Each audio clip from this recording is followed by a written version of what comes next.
Hello friends, welcome back to my channel. तो आज हम इस वीडियो में बात करने वाले हैं बीटीएससी 10,709 पोस्ट का जो एग्ज़ाम हुआ था एएनएम का, उसका कटअप कितना रहने वाला है। यानी कि संविदा वाले के लिए कितना कटअप रहने वाला है, बिना संविदा वाले का कितना कटअप रहने वाला है। यानी कि एक्सपीरियंस, यानी कि क्या है एक्सपीरियंस, संविदा का मतलब होता है एक्सपीरियंस वाले को कितना, यानी कि जो कोई संविदा पे काम कर रहा है, कॉन्ट्रैक्ट बेस पे काम कर रहा है, यानी कि कोई सब सेंटर पे काम कर रहा है, पीएससी पे काम कर रहा है 10 साल से 5 साल के, तो उसका कितना कटअप रहने वाला है बिना संविदा। यानी कि जो स्टूडेंट कहीं भी काम नहीं कर रहे हैं उसका कटअप कितना रहने वाला है। कैटेगरी वाइज हम क्या करेंगे, कटअप के बारे में आज बात करने वाले हैं। जैसे कि आप लोग देख पा रहे होंगे कि जनरल का कितना कटअप रहेगा, जनरल का कितना रहने वाला है, बीसी का कितना रहने वाला है, ईबीसी का कितना रहने वाला है, एससी एसटी का कितना रहने वाला है, कितना कटअप पे आपको यानी कि सिलेक्शन होगा, कितना पासिंग मार्क है, कितने नंबर आप ला रहे हैं जो आपको एग्ज़ाम में पास घोषित किया जा रहा है, पासिंग मार्क क्या रहने वाला है और कितने नंबर पे आपका सिलेक्शन हो जाएगा। जैसे कि आप लोग जान रहे हो कि एग्ज़ाम जो हुआ था सीबीटी मोड पे, वो क्या था, निगेटिव मार्किंग था। क्या था, निगेटिव मार्किंग था। यानी कि उसमें क्या था, 4 क्वेश्चन आप अगर गलत करते हैं तो उसमें से आपका 1 क्वेश्चन का मार्क्स वो क्या हो जाता था, कट जाता है। तो आप लोग को मालूम ही होगा, तो आप लोग कमेंट्स में बताइएगा कि आपका कितना रॉन्ग हुआ था और कितना राइट हुआ था। ठीक है, तो जैसा कि हम बात करते हैं, नीचे देखिए लिखा हुआ है कि कैटेगरी वाइज, यहाँ पे देखिए हम बता रहे हैं क्या है, कैटेगरी वाइज है। ये तो क्या है, कैटेगरी है, ये क्या है, पासिंग मार्क है, और ये फाइनली कटअप रहने वाला है। ठीक है, तो आप देख पा रहे होंगे जनरल, यहाँ क्या है जनरल। जनरल में कौन सा स्टूडेंट आते हैं, जो स्टूडेंट अपने कास्ट को या कोई एक्सपीरियंस को मेंशन नहीं किए हैं, वो किस में आते हैं, जनरल में आते हैं। या कोई अदर स्टेट से फॉर्म को भरे हैं तो वो जनरल में आएंगे। ठीक है, तो जनरल का जो पासिंग मार्क रहने वाला है वो कितना रहने वाला है, 40 रहने वाला है। यानी कि 40 नंबर अगर आपका उसमें आ रहा है तभी आप उसमें शामिल हो सकते हैं, पास आपको माना जाएगा, अन्यथा आपको एग्ज़ाम से बाहर कर दिया जाएगा। यानी कि आपको उसमें नहीं सिलेक्ट किया जाएगा, आपका कट ऑफ नहीं जारी होगा, क्योंकि आपका 40 मार्क्स से कम आया है। ठीक है, अगर आपका 40 मार्क्स से ज़्यादा रहता है तो आपको उसमें आपको क्या किया जाएगा, सिलेक्ट किया जाएगा।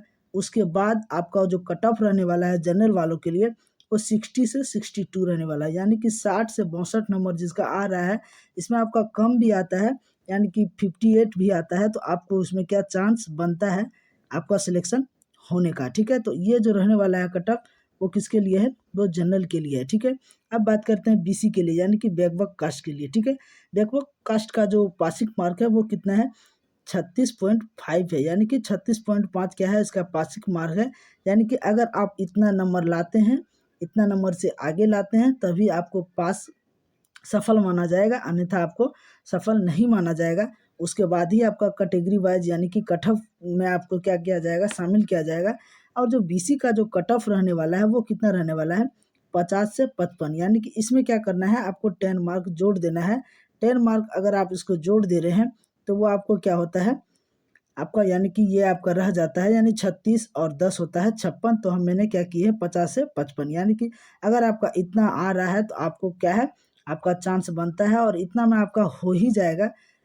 आपका गारंटी है कि इतना नंबर अगर आपका काट छाट के आ रहा है, निगेटिव काट के आ रहा है, तो आपको सिलेक्शन से कोई रोक नहीं सकता है बीसी वालों के लिए। ठीक है, अब बात करते हैं ईबीसी के लिए। ठीक है, ईबीसी का जो पासिंग मार्क है वो क्या है, 34 है। यानी कि 34 आपका क्या है, पासिंग मार्क है। और आपका जो कट ऑफ रहने वाला है ईबीसी का, वो रहने वाला है 45 से 50। 45 से 50 मार्क अगर आ रहा है, इसमें कम भी आता है 1-2 नंबर, तो आपका उसमें क्या हो सकते हैं, आप उसमें सेलेक्ट किया जा सकते हैं, आपका हो सकता है, चांस आपका बिल्कुल बनेगा।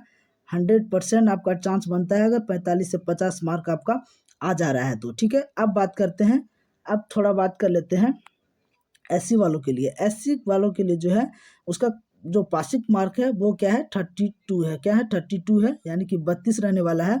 और उसका जो कट ऑफ है वो क्या है, 40 से 42 है। 40 से 42 अंक अगर आपका आ रहा है, निगेटिव को हटा के, निगेटिव को छोड़ के, तो आपका भी चांस बनता है, और इतना पे आपका सिलेक्शन हो ही जाएगा। ठीक है, अब बात कर लेते हैं एसटी वाले के लिए। ठीक है, एसटी वालों के लिए बात करते हैं, तो एसटी के क्या है, देखिए एसटी का कितना कट ऑफ रहने वाला है।